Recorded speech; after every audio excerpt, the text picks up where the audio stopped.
एक समय की बात है कि एक भीड़-भाड़ वाले शहर में एलिजा नाम की एक युवती रहती थी। 28 साल की उम्र में एलिजा एक वित्तीय विश्लेषक के रूप में अथक रूप से काम करते हुए आधुनिक समय की महत्वाकांक्षा का प्रतीक थीं। उनका जीवन संख्याओं, चार्टों और बाजार के रुझानों की निरंतर गति से भर गया था।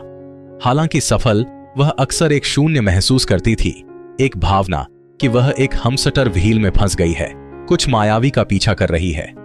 एक विशेष रूप से तनावपूर्ण शाम एलिजा थक कर सो गई। उसके दिमाग में आंकड़े और समय सीमा का बवंडर था। जैसे ही वह सोई, वह एक असामान्य सपने में बह गई। उसने खुद को एक विशाल शॉपिंग मॉल में पाया जो अनंत तक फैला हुआ प्रतीत होता है।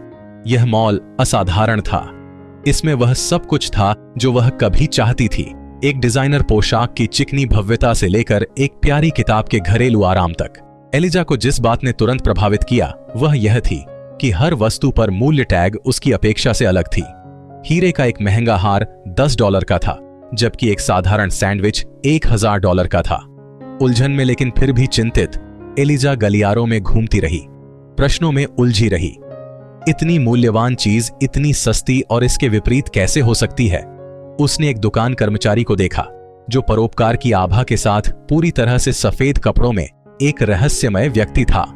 माफ कीजिए, कीमतें इतनी अजीब क्यों हैं? उसने पूछा। आकृति गर्मजोशी से मुस्कुराया। यह मूल्यों का एम्पोरियम है, उन्होंने समझाया। यहां कीमतें प्रत्येक वस्तु पर आपके द्वारा रखे गए आंतरिक मूल्य का प्रतिबिंब है, न कि उनके मौद्रिक मूल्य का। एलिजा हैरान रह गई। उसने एक छोटी चमड़े से बंधी पत्रिका ली जिसकी कीमत $5000 थी। हर किसी के लिए यह बेतुका रूप से महंगा लग सकता है, लेकिन वह जानती थी कि सपनों की दुनिया में इसे इतना अधिक महत्व क्यों दिया जाता था। पत्रिका लेखन के लिए उनके अधूरे जुनून का प्रतिनिधित्व करती थी, एक ऐसी आकांक्षा जिसे उन्होंने अधिक सुरक्षित कैरियर की खोज में दरकिनार कर दिया था। उसने एक सोने की कलाई घड़ी देखी जिसकी कीमत $15 थी। एलिजा को पता चला कि उसके जीवन की बड़ी योजना में जब घड़ी समृद्धि के लिए चिल्ला रही थी तो यह सिर्फ एक सहायक था, केवल एक अलंकरण जो उसे खुशी या संतुष्टि नहीं लाएगा। अधिक आश्चर्य प्रकट करते हुए सपना सामने आता रहा। उन्हें संबंधों और अनुभवों के लिए समर्पित एक खंड मिला।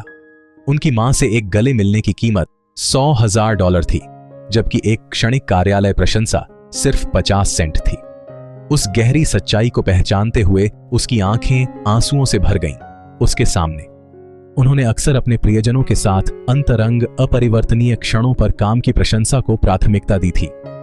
परेशान होकर वह दुकान के टाइम गलियारे में चली गई।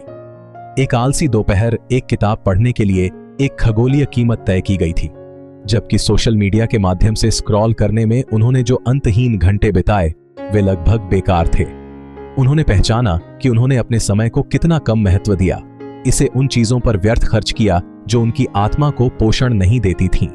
मॉल के बीच में एक भव्य दर्पण खड़ा था जो सुनहरा और प्राचीन दिखता था। एलिजा के प्रतिबिंब ने जीवन के विभिन्न चरणों में खुद के संस्करणों का खुलासा किया।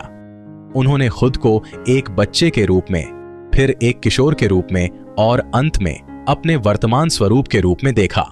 प्रत्येक संस्करण में दी एम्पोरियम से अलग अलग आइटम रखे गए थे जिसमें दिखाया गया था कि पिछले कुछ वर्षों में उनके मूल्य कैसे बदल गए थे। एक बच्चे के रूप में एक साधारण आइसक्रीम शंकु का मूल्य सबसे अधिक था, जबकि एक किशोरी के रूप में उसके साथियों द्वारा फिट होने और स्वीकार किए जाने को प्राथमिकता दी गई थी। एलिजा के दिल में दर्द हो रहा था, लेकिन उसे कुछ उठा हुआ एक तरह की मुक्ति भी महसूस हो रही थी। वह अपने जीवन को गलत मानदंडों से माप रही थी, अपने स्वयं के बजाय सामाजिक मानदंडों के साथ खुद को कम कर रही थी। उन्होंने महसूस किया कि सच्ची सफलता इस बात में निहित है कि वह अपने पेशेवर प्रयासों को अपने व्यक्तिगत जुनून और संबंधों के साथ कितनी अच्छी तरह से संरेखित कर सकती हैं। जागने पर एलिजा ने स्पष्टता और उद्देश्य की एक असामान्य भावना महसूस की। सपना उसके दिमाग में एक जीवंत चित्र की तरह टिका रहा।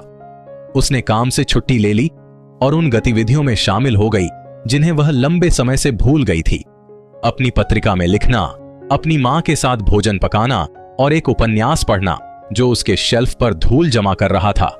प्रत्येक कार्य नए आनंद से भरा हुआ था।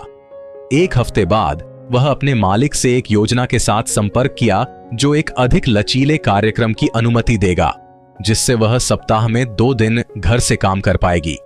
आश्चर्य की बात है कि उसके मालिक ने सहमति व्यक्त की। वह एक लेखन समूह में भी शामिल हो गईं। अपने सप्ताहांत को उन कहानियों को तैयार करने के लिए समर्पित किया जो उन्होंने वर्षों से अपनी कल्पना में दबी हुई थीं।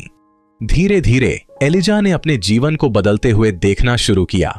उन्होंने अपने करियर में बिना सोचे समझे जिन बड़ी बड़ी वस्तुओं का पीछा किया था, वे अपनी चमक खोने लगीं। उन्होंने खुद को अपने जीवन के अमूर्त अमूल्य पहलुओं को कहीं अधिक महत्व देते हुए पाया। रिश्ते गहरे हुए, उनकी रचनात्मकता फली फूली और उनका कल्याण बढ़ गया। प्रत्येक दिन एक संतुलित ऑर्केस्ट्रा बन गया, जहां काम और व्यक्तिगत पूर्ति की धुनें सामंजस्य में बजाई जाती थीं। अपने गहरे सपने के माध्यम से एलिजा ने एक सबक सीखा था, जिसे खोजने में कई लोग जीवन भर बिताते हैं। जीवन में चीजों का वास्तविक मूल्य डॉलर में नहीं, बल्कि आनंद, संतुष्टि और अर्थ में मापा जाता है जो वे लाते हैं।